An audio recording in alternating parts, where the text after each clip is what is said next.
Chapter 22. Sunday morning.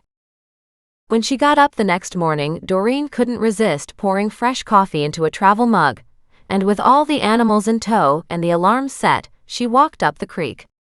It was her favorite place to stroll. Although she'd slept well last night, still something about Hornby made her uncomfortable.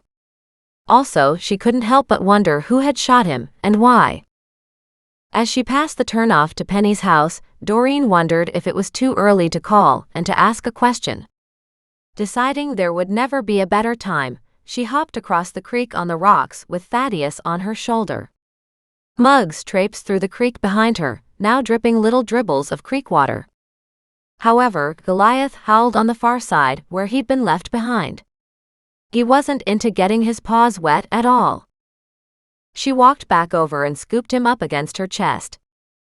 Only Thaddeus didn't like that, and tried to peck the top of his head. Finally, she plunked Goliath down on the other side. "Sorry, buddy. Not quite enough dry rocks here for you, are there?" She kept walking until she came to Penny's door.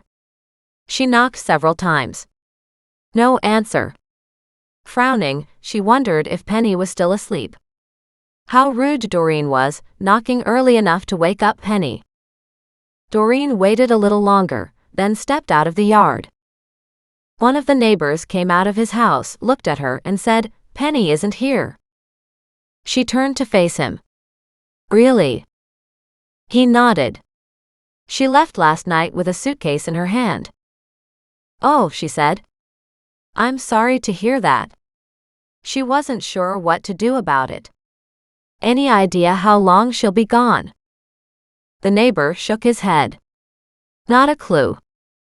"I don't see a for sale sign," she said out loud. He looked at her in surprise. "I don't think she's selling, is she?" Doreen thought back to their earlier conversation, and had to wonder if Penny had said she was selling, or if she was planning on selling. "I thought it was her intention, but I can't remember if she said it was already for sale or not." "Maybe," he said. "She didn't have a lot of savings after George's death, so might need to sell the house. That way she can buy a condo and have money in the bank. But then again, maybe she wants to get away from the memories." "I imagine," she said, "it could go either way." She was a little perturbed as she headed back toward the creek. She pulled out her phone and called Penny's number. When there was no answer, she left a voicemail. The foursome tripped their way back down the creek bed to her little bridge and walked across, having come full circle from home. "It's still early, guys. Do we want to do some garden work?" They all looked at her like she was crazy. She had to admit that she probably was. Not to mention, she was also hungry. When she got back in her house, she gave them breakfast and made toast and cheese for herself before she sat down at her laptop. How much did she really know about Penny? Not a lot, and still that niggling question remained as to why she might have left. She could have gone to a friend's house in town, staying overnight because they wanted a couple drinks, and she didn't want to drive home. Really no way to know. Besides, no need to be suspicious of Penny, because she had asked Doreen to look into Johnny's death. If Penny had had something to do with his death, then she wouldn't expose herself to an investigation like that. Besides, Penny was pretty small. She couldn't have killed Johnny. Or rather, she could have killed him but not moved him afterward. At least not alone. It was also an interesting coincidence that Hornby arrived at Doreen's house, got shot shortly thereafter, and Penny disappeared just like that. Doreen's mind was trying to fit the pieces together. The trouble was, she didn't have enough pieces. What if Penny had shot Hornby? What if Penny thought Hornby had killed Johnny, and she'd shot Hornby, hoping he'd crash and kill himself? "Guys," once again Mac would be shaking his head at me. In her mind, she could hear him clearly. For fun, she tried to imitate his voice in a comical way. "Doreen, we can't go around making assumptions or wild guesses. We need proof." Muggs woofed several times. She chuckled, got up from her laptop, and poured herself another cup of coffee.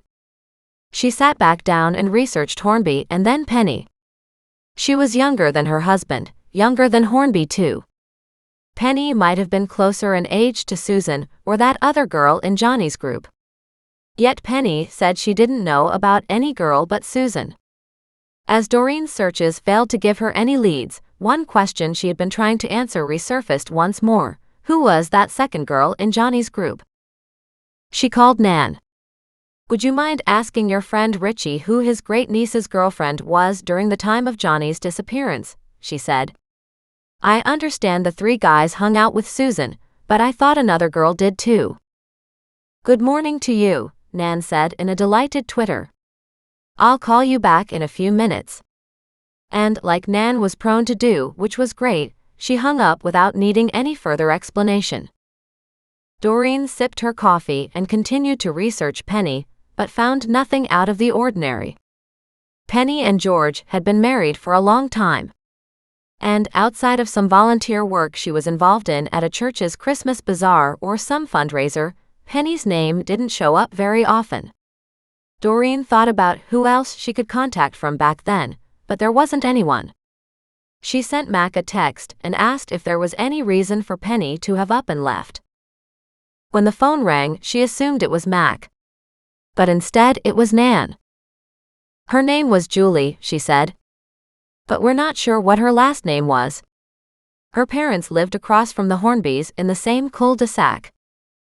That makes sense. The kids lived next door to each other, Doreen said. But how am I supposed to find out what her last name is? You can probably check the land title records, Nan said. Or you could ask Mac. On that note, she went off on a peal of laughter and hung up. Ask Mac, Doreen repeated. Well, that's not helpful. She brought up a map of Kelowna, zoomed in on the cul-de-sac where Penny and Hornby had lived, and came up with an address for the house across from Hornby's childhood home.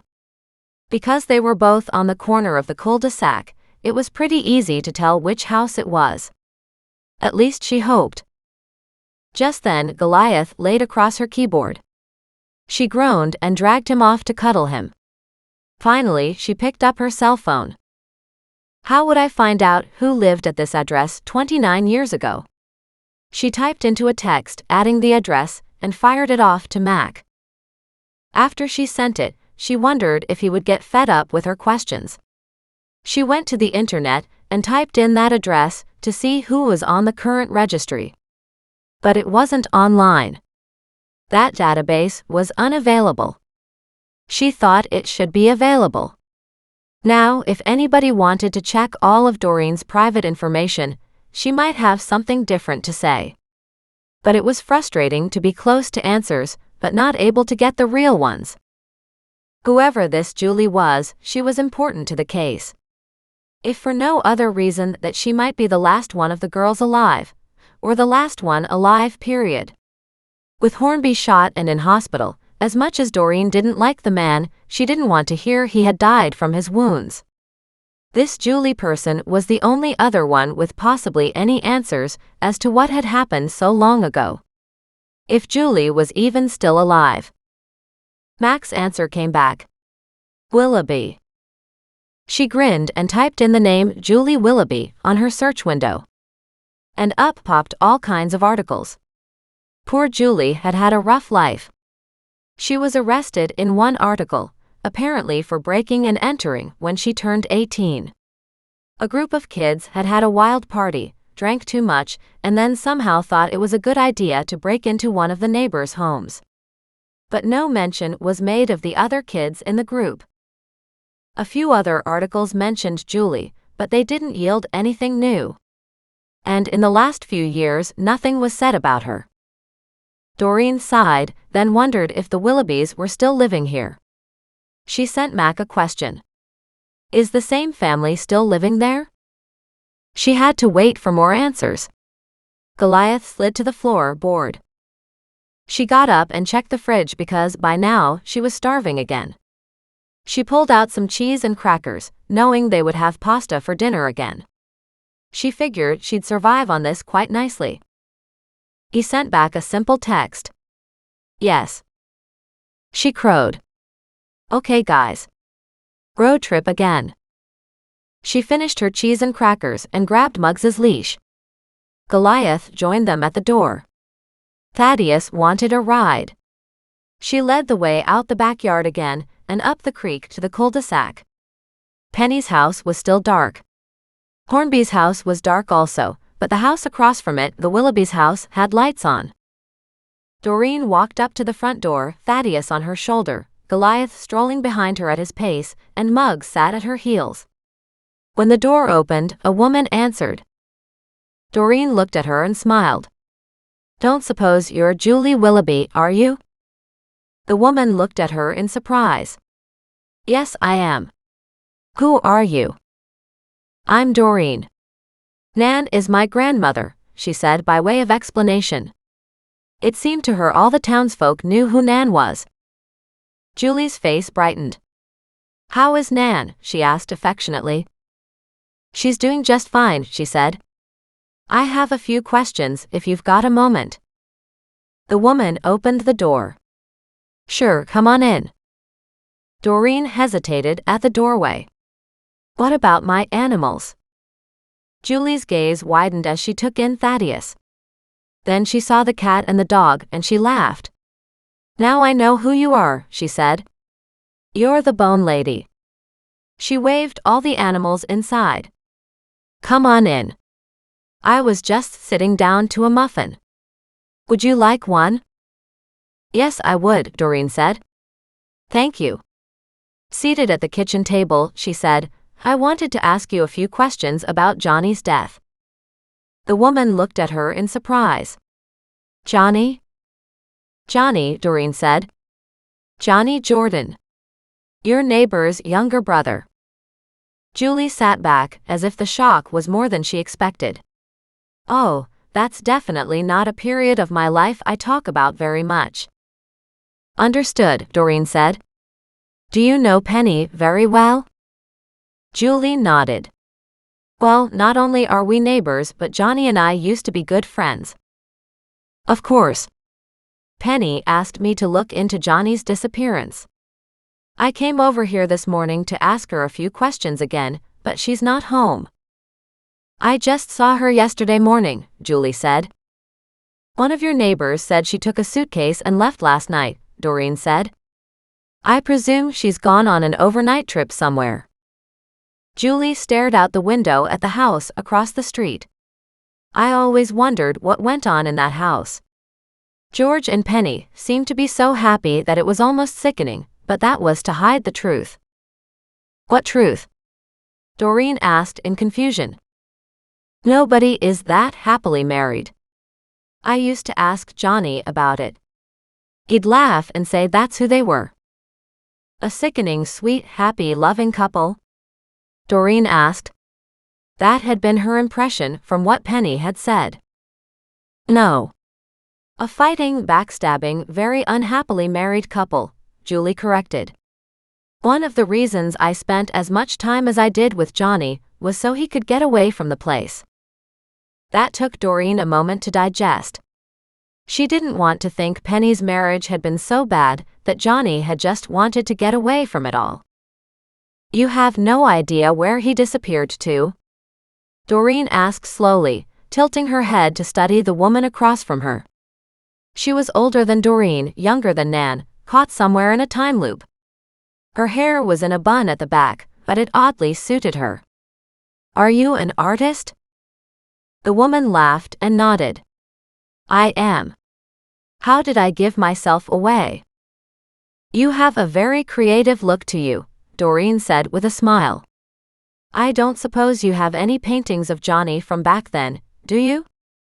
Julie shook her head. No. I didn't start painting until later. What caused you to go in that direction? Losing Johnny, Julie admitted. I loved him dearly. But I wasn't part of the in crowd. Like Hornby, I was more or less in the outside circle. Hornby was in an accident last night. She watched Julie's reaction carefully. The color drained from her skin. He was what? She switched her gaze to Hornby's house across the road from her. I gather you know him well too. Of course, she said. We're all tied to the events of so long ago. But we're hardly friends.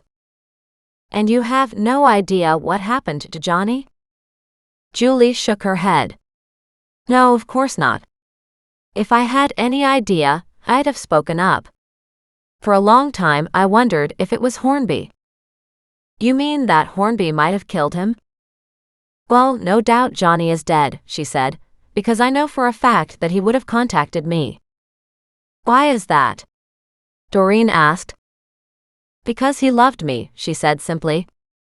We were going to run away together and start a whole new life, but he disappeared. Do you think he might have run away without you? Doreen asked, hesitating to put the thought into words. Lots of people asked me that, she said with a sweet smile. But no, that's not what happened. I knew him too well. Besides, he could have just told me that he would go and come back for me. We were supposed to meet that evening and make plans, but he never showed up. How long was it from when you last talked to him, and then when you were to meet him? What kind of time frame was that? An hour, Julie said quietly. An hour tops. If I had just walked across this yard and spoken to him at the back of Penny's place, there's a good chance nothing would have happened to him. But we were going to meet at the park in an hour. I got there a little early, but saw no sign of Johnny. I walked around to Penny's backyard and looked over the fence and called for him. But there was no sign of him. I never saw him again.